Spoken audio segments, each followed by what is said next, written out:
안녕하세요. 안녕하세요.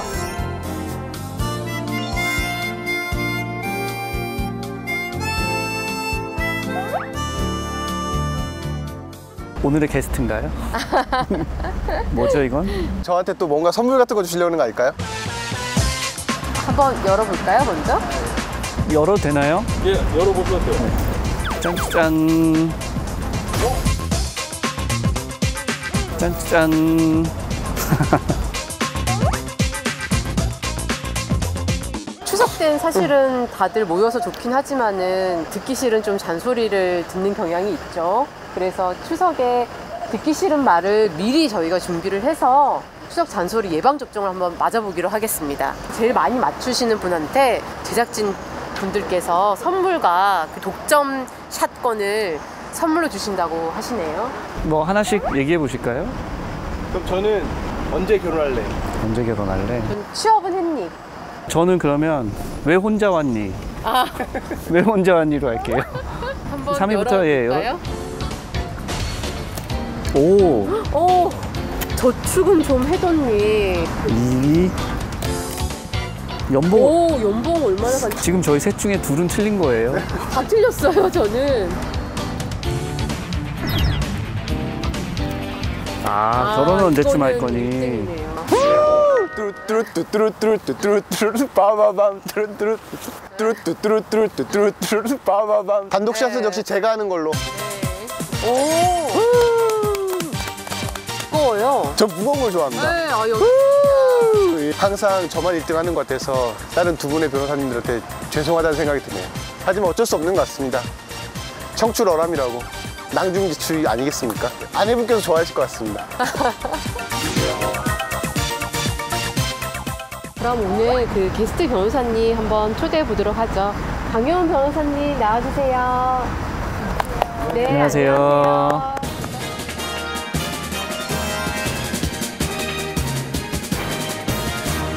변호사님 그 가사 사건을 많이 하시는 걸로 알고 있는데요. 네, 오늘 좋은 입법안 마련 부탁드리겠습니다. 저 입법화에 참여하게 돼서 되게 영광이고요. 오늘 좋은 입법안이 마련될 수 있도록 즐겁게 열심히 해보겠습니다. 네, 그러면 입법화에 한번 타보시죠. 네. 예.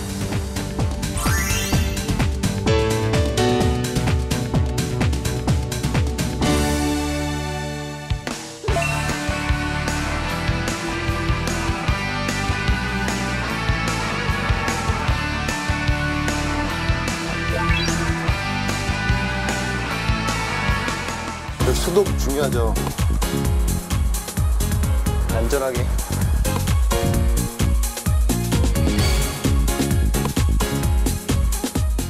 저 이제 라이브 한번 시작해 보도록 할까요? 네. 네. 안녕하세요. 안녕하세요. 저기 저기, 하시면 네, 됩니다. 손 흔들어 주세요. 네. 안녕하세요. 이번 추석에 부모님 뵈러 가시나요? 원래는 가는데 지금 코로나 시국이기도 해서 네네. 그냥 각자 지역에서 어. 보내는 것으로 했습니다. 아, 추석하면 아무래도 가족이 중요할 것 같고 또 가족하면 또 부모님 먼저 생각나는 거 아니겠습니까? 코로나 때문에 부모님도 제대로 못 만나니까 부모님으로 한번 주제를 삼아보는 것도 좋을 것 같아요. 네. 좋습니다. 그러면은 부모님을 주제로 저희 한번 라이브 시작해 보도록 하겠습니다.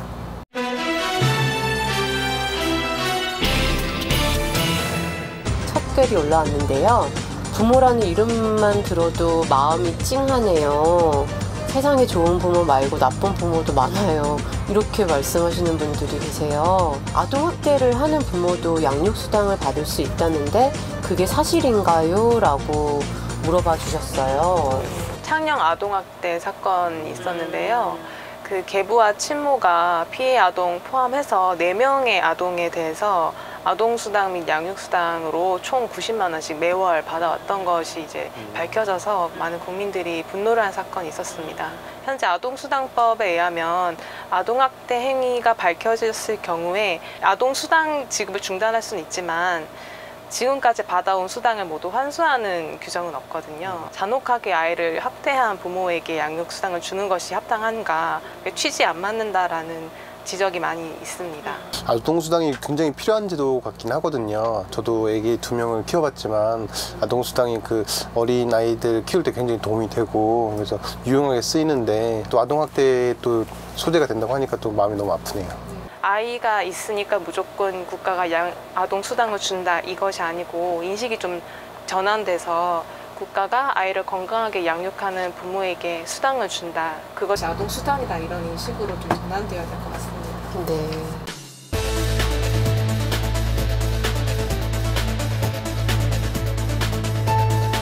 저는 몇 년째 양육비를 주지 않는 전 남편과 외로운 싸움을 하고 있습니다. 찾아가도 주지 않고 돈이 없다고 합니다.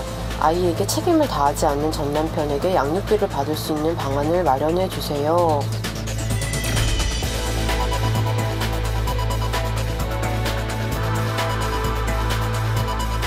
한국건강가정진흥원에서 조사한 바에 하면 지금 법적으로 양육비가 확정된 사례 중에서 양육비 미지급률이 68.3%라고 합니다.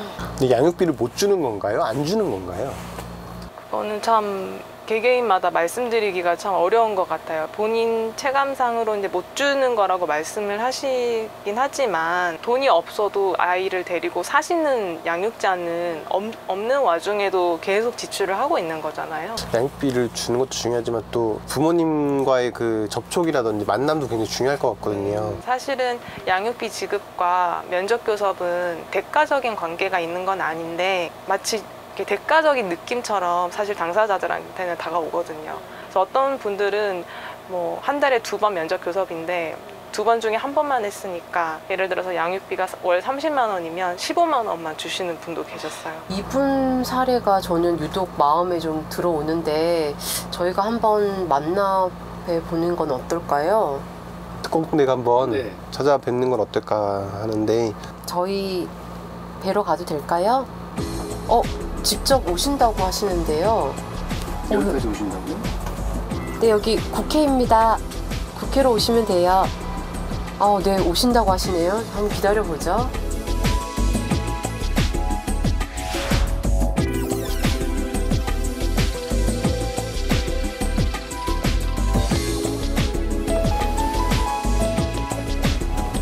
네, 안녕하세요.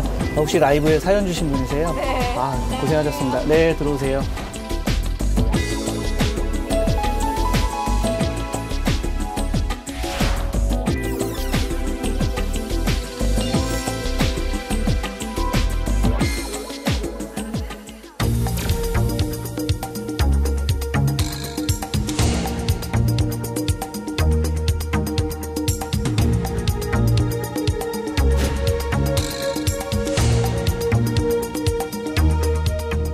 어떤 그 사연이 있으신지.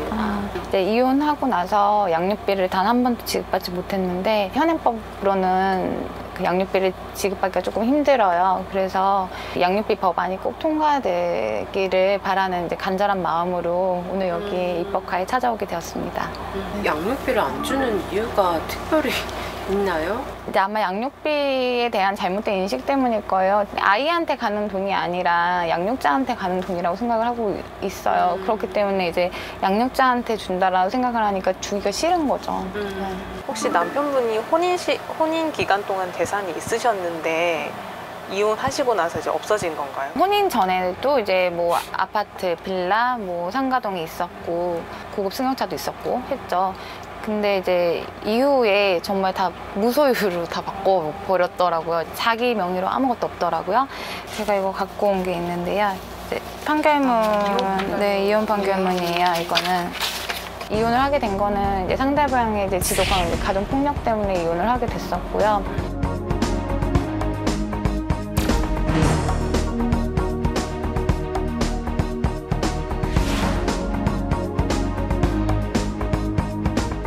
상대방을 만나는 것도 일단 너무 두렵고, 그렇죠. 네, 또 아이를 키우다 보니까 네. 상대방이 이제 찾아와서 해코지를 하면 네. 제가 더 손해가 크잖아요. 네네. 그래서 이제 실질적으로 제가 나서서 액션을 해본 적은 없었던 것 같아요. 근데 이제 보면 SNS에 뭐 명품 쇼핑 내지는 레저 골프 치러 간다던가 아니면 래프팅을 하러 간다던가 호의호식하면서 살아요. 그리고 또 심지어는 그 불우이웃한테도 성금을 낸다던가 또 이제 서울시에서 상을 받았더라고. 모범상을. 네.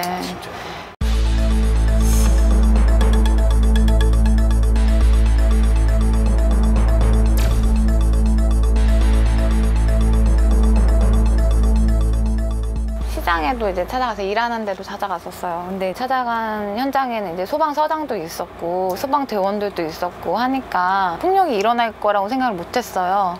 근데 이제 그 현장에서 이제 폭력이 있어서 기자님 2분이 다치셨고 저도 이제 폭행이 있었고 병원 가서 병원 앞에서까지 또 만난 거예요. 그래서 2차 폭행이 있어서 한 6주 정도 이제 진료를 받았죠.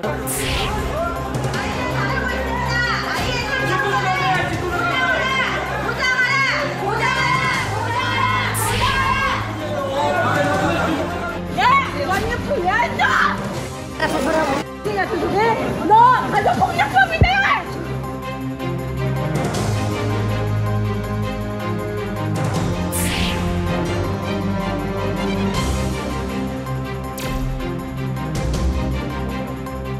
능력 안 되면 애를 주던가. 애가 물건인가요? 누가 키우든 안 키우든 이게 중요한 게 아니라 부모가 헤어졌어도 책임과 의무는 끝까지 하는 게 부모죠. 혹시 뭐 입법안이 준비된다고 하면 거기 어떤 게 들어갔으면 좋겠다라고 바라시는 게 있을까요? 아동복지법으로 형사처벌이 되는 거. 부모가 이렇게 방치하고 방임하고 책임지지 않는 거가 지금 아동학대인 건데 부모인 그들한테 아주 엄격한 잣대를 둬야 된다 생각하기 때문에 형사처벌하고 이제 돼야 되지 않을까 싶어요.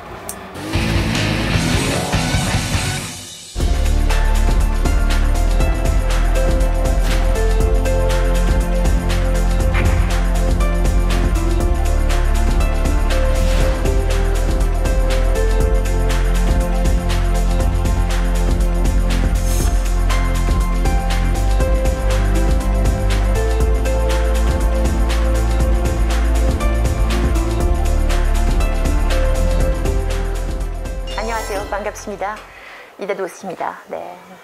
한국에서 살게 되었는 지 이젠 거의 30년 됐어요. 1993년에 결혼했고요. 결혼 생활 16년 정도 하게 됐어요. 네.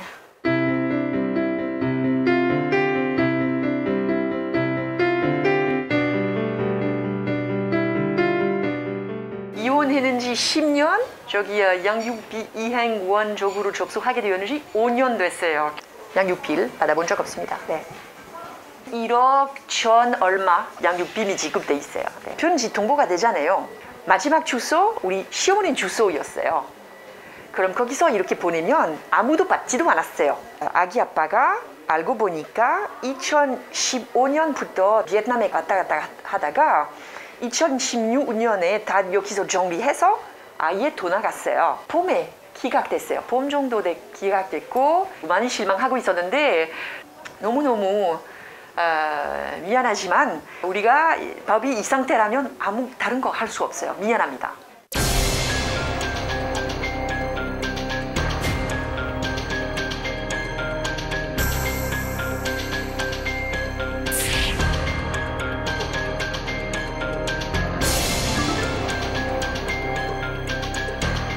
뿐만 아니라 상황 설명했어요. 한국에서 이런 상황이다. 오케이, 그럼 해도 된다. 아직도 힘이 있으면 해도 되지만 엄마가 안 다쳤으면 좋겠어요. 쉬운 선택 아니에요. 시끄럽게 살고 싶지 않아요. 다만 이거 쉽게 넘어갈 수 있는 일이 아니거든요. 나라가 자기 어린 애들을 보호해야 돼요. 알고 보니까 저뿐만 아니라 대한민국에서 한 부모님들도 고생하고 있단 말이에요. 애들도 그만큼 많고 이게 얼마나 굴뚝 속에 빠진 느낌인지 알고 있어요. 피해자 결국 애들이거든요. 또 밝은 미래를 마련했으면 좋겠거든요. 한국에서.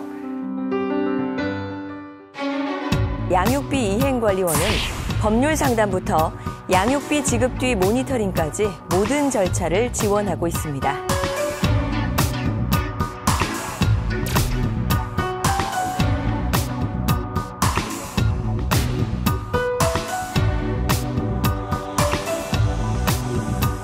지금 이행원을 신청한 지 2017년도에 제가 판결을 받았거든요.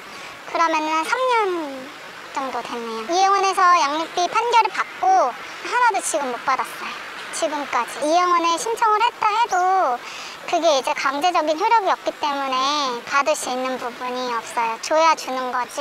또 이게 감치됐다가 또 이게 풀려나면 또 이행명령을 또 해서 이행명령 갔다가 또 다시 대한법률 구조문단 갔다가 하니까 이게 계속 악순환이 되는 것 같아요. 왔다 갔다 해야 되는 부분이 있어서. 양육비 이행관리원에서는 양육비 미지급자의 소득과 재산을 조회합니다. 이에 따라 이행명령, 채권추심, 최대 구치소 감치 명령까지 내려질 수 있습니다. 그러나 과정이 길고 복잡한 데다 법적인 제재 조치가 약해 실제 양육비 지급 이행률은 35%에 불과합니다.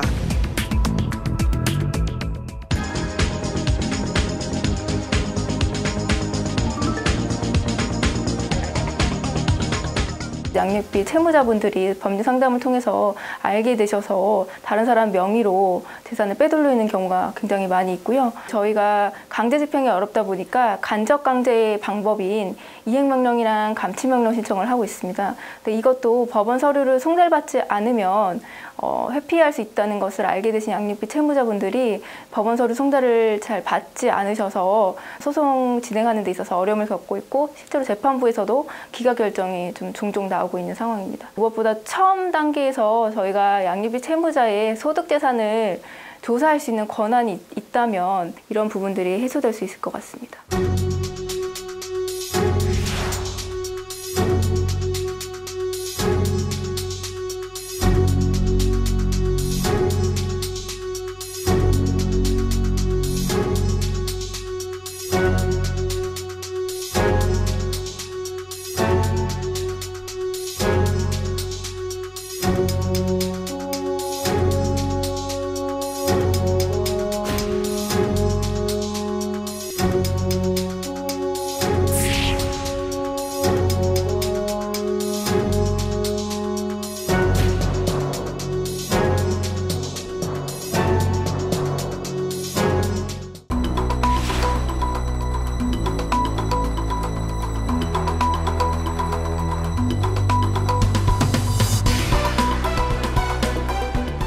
양육비를 미지급하는 경우에 그 강제 수단이 없어요. 그래서 양육비 미지급자들의 신상을 공개하는 것 말고는 해결책이 없다. 이렇게 해서 만들어진 사이트입니다.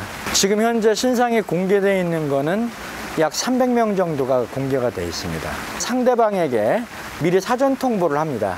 그래서 만약에 본인이 실제 미지급자가 아닌 경우에는 이의제기를 할 수 있거든요. 사전 통보로 해결된 게 약 한 80-90건 정도 되고요. 신상 공개를 해서 해결된 인원이 약 170명 정도 됩니다. 고소를 18건 받았습니다. 사이트에서 당장 사진 내리지 않으면 죽여버리겠다. 주로 발신제한 해갖고 전화로 그렇게 얘기하더라고요.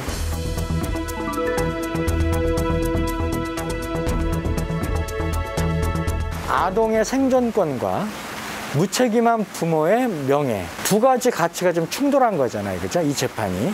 근데 저는 아동의 생존권이 우선적으로 더 보호될 권리라고 믿고 있고요.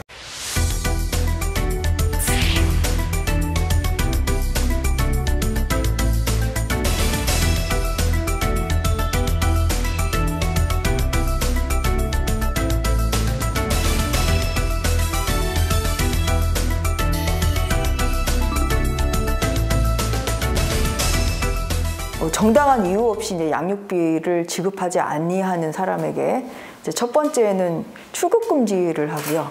두 번째는 신상 공개, 세 번째는 2년 이하의 징역이나 2천만 원 이하의 벌금, 이렇게 세 가지 내용으로 구성이 되어 있습니다. 양육비 이제 미지급은 개인 간의 문제는 아니에요. 가장 큰 최종적인 손해는 사실 아이들에게 돌아가죠. 한부모 가정의 뭐 정서적 격차, 이제 교육 격차가 이제 커질 수밖에 없는 것이고요. 결국은 우리 아이들의 생존권을 위협하는 문제이기 때문에 이 부분에 대해서 국가와 사회가 나설 시점이라고 생각합니다.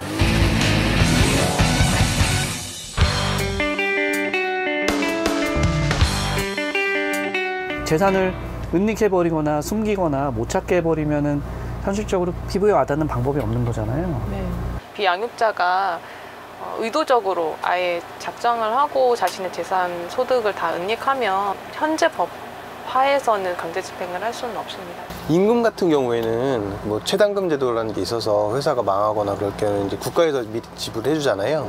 근데 양육비 관련해서는 국가에서 우선적으로 지급하고 비양육권자한테 뭐 그 부분에 대해서 청구하는 그런 제도 같은 건 아직 없는 거죠.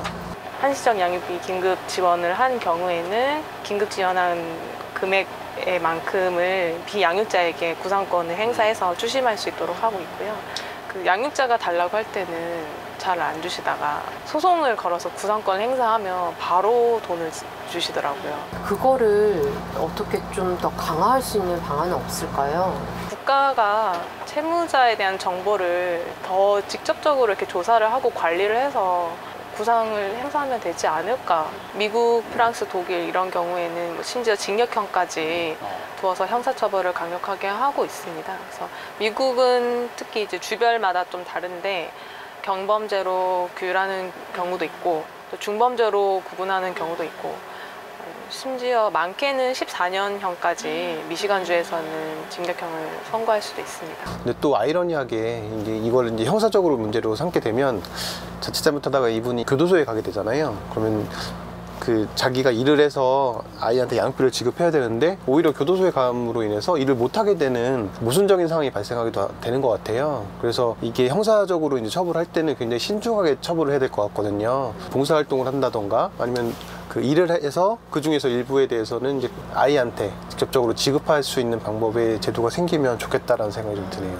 이혼율도 점점 높아지고 양육자, 비양육자로 갈라서는 경우도 점점 많아지고 있는데 양육비 지급에 대한 문제가 단순히 전 배우자 간의 그런 가사적인 문제가 아니라 좀 사회적이고 국가적인 문제고 아이들의 생존에 관한 문제라는 점을 좀 인식해서 강력한 형사처벌이라던가 양육비 지급이 강제될 수 있는 그런 강한 이행 방안들이 들어가야 되지 않을까 이런 생각이 드네요. 10만 원은 그 추심하는 데서 가져가게 해서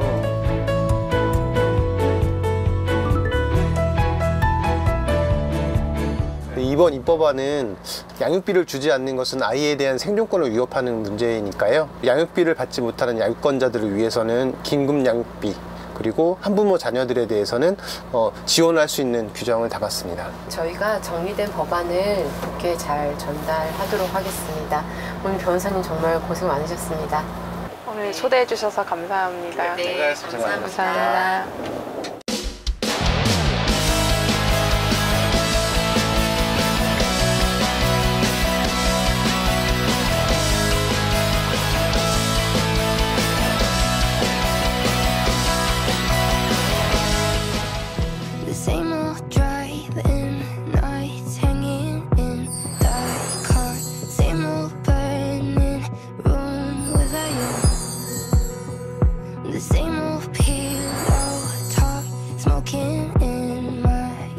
무거워요. 전 무거운 걸 좋아합니다. 네, 여기 예. 잘 쓰세요. 여보! 빈손으로 가지 않아. 한번 볼까요? 네. 오! 우와. 야, 역시. 오. 그 너무 무거운 것 같은 거 제가 조금 덜어가겠습니다. 네, 알겠습니다. 아, 고맙습니다.